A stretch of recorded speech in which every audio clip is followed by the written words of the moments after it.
Interpretem el món a través del llenguatge? Com d'important és accedir a obres de pensament en la nostra llengua?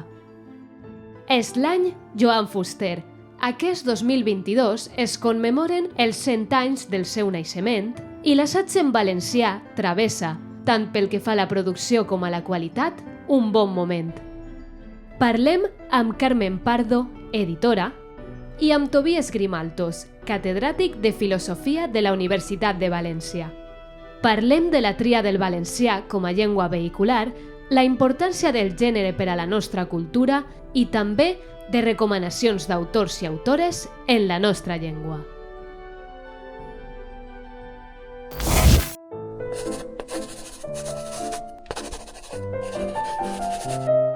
Jo sempre, soc valencià parlant de naixement, i és veritat que em vaig educar a les universitats laborals. En l'època, penseu, jo vaig anar a la laboral de Xest en l'any 70, això del valencià jo no m'imaginava ni que existira per escrit, i clar, tota l'educació era en castellà, i després vaig passar a la laboral de Tarragona, i ahir és on vaig començar a tindre algun indici de que existia alguna cosa que era la meva llengua i que també podia escriure's i això. Doncs el valencià en la meva vida, jo soc valenciano parlant. Ma mare era de Xàtiva i tota la vida en casa hem parlat valencià.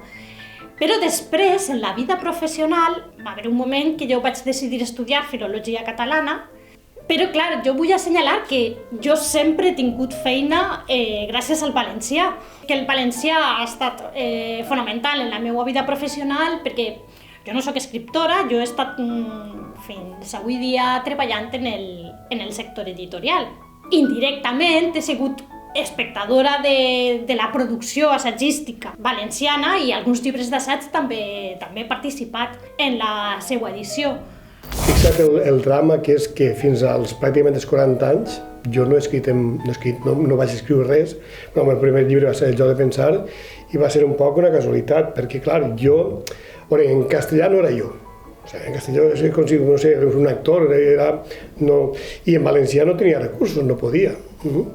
Però sempre tens un poc això de que, fixa't, que el no poder expressar-te, pots expressar les coses, diguem, de professionals, però no te pots expressar tu.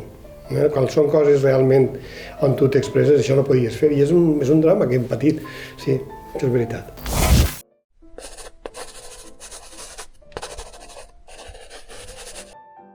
Aleshores, hi ha tota una tradició, i més en filosofia, o en cert tipus de filosofia, en el qual sembla que l'idioma és clau. Sobretot si, diguem, el tipus de filosofia que tu practiques no és una filosofia, per dir-ho així, de creació, sinó d'erudició. Aleshores, aprendre un idioma o un altre determina el tipus de filosofia que faràs. Jo crec que quan un problema no es pot expressar en una llengua, en realitat no és un problema filosòfic. És un problema de la llengua. Per tant, qualsevol llengua és tan bona com qualsevol altra per a la filosofia com per a qualsevol altra cosa. I qui diga que el valencià no té recursos, menteix. Si no els té, els fabriques. Vull dir, hi ha molts termes en filosofia que són termes tècnics que s'han acunyat. Tu, a partir d'una paraula de llenguatge ordinari, pots fer un ús tècnic. I tu pots fer una espècie de definició nova d'aquesta paraula, per tant, no hi ha problema en això. El llenguatge és la ferramenta mitjançant la qual interpretem el món.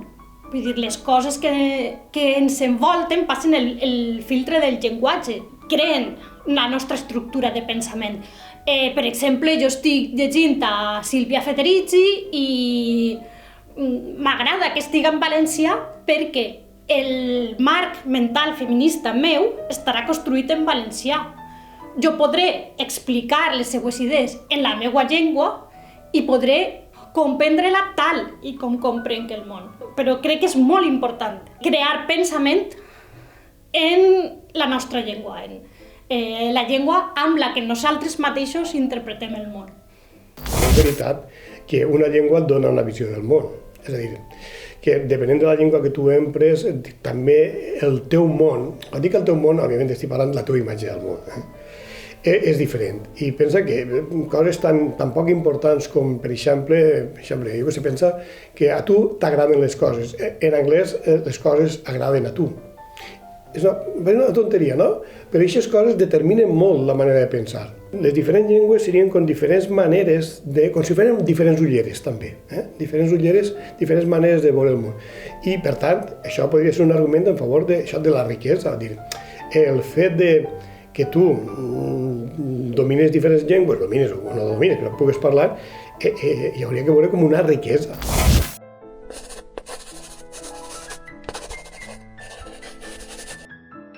Jo tinc un text, no recordo ara, que es diu «Ser de poble i parlar valencià».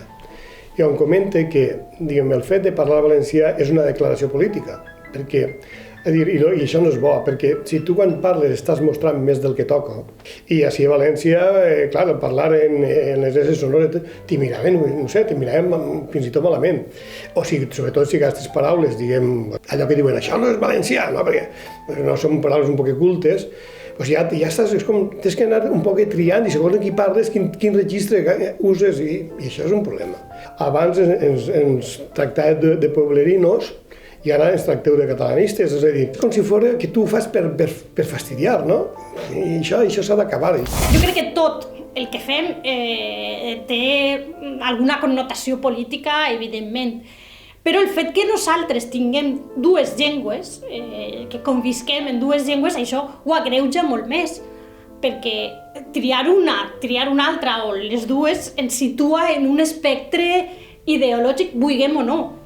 Clar, no oblidem que el valencià és una llengua minoritzada, però ha estat una llengua reprimida i portem un bagatge d'imposició del castellà, de supremacia del castellà, que no podem negar. Vull dir que sempre que triem la llengua minoritzada estem reivindicant o estem fent una acció dissident, d'alguna manera. Jo crec que hi ha un fenomen que ens hem d'acostumar i que si això passara, i si passa, crec que guanyaríem tots molt, i és, tenim la tendència a que si un parla una llengua, l'altre ha de parlar la mateixa llengua, quan està clar que s'entenen. Si no veig cap problema en cadascú parlar la llengua que millor s'expressa, si ens entenem uns altres, jo crec que milloraríem bastant. A mi m'ha passat al revés. Els meus alumnes, fora de classe, s'han empenyat en mi en parlar valencià quan, pobres, patien moltíssim. Jo sempre ho he dit, parlem com vulgueu, escolta, no passa res. Jo soc encara d'aquells que a la Guàrdia Civil i a la policia de vostè i en castellà, això perquè en la meva època te la jugaves moltíssim. I jo no m'atrevi, jo confesso, O sigui, és una cosa perquè ens han educat i d'una manera, doncs això, en la por a emprar la teva llengua. Però bueno, la qüestió més jo crec que és una altra, és la qüestió això que he dit, no? Que el fet de parlar una llengua o una altra no t'identifique políticament. Això sí, jo crec que és crucial. Mentre això no passe, està malament.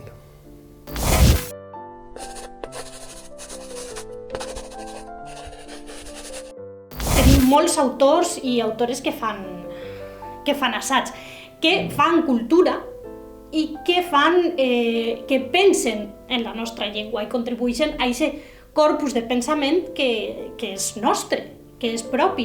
Puc recomanar alguns llibres en els quals he participat des del punt de vista editorial. A mi m'agradaria recomanar a Ferran Archilés.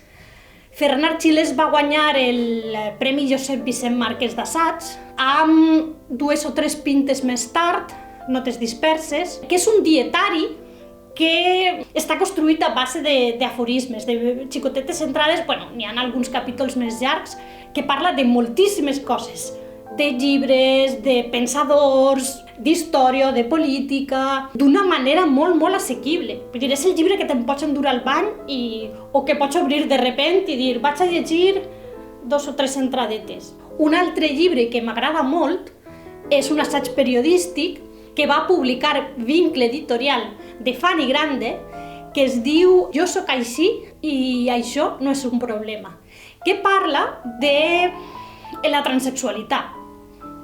Mitjançant unes entrevistes, ella diria gent que ha passat la transició, que està en transició, i els entrevista, conversa amb ells. Sí, hem de recomanar, no sé, hi ha molts assaggistes en valencià, molts, però jo crec que, per exemple, Josep Iborra, Enric Sòria, Vicent Alonso, són ja quasi clàssic, no? I sí.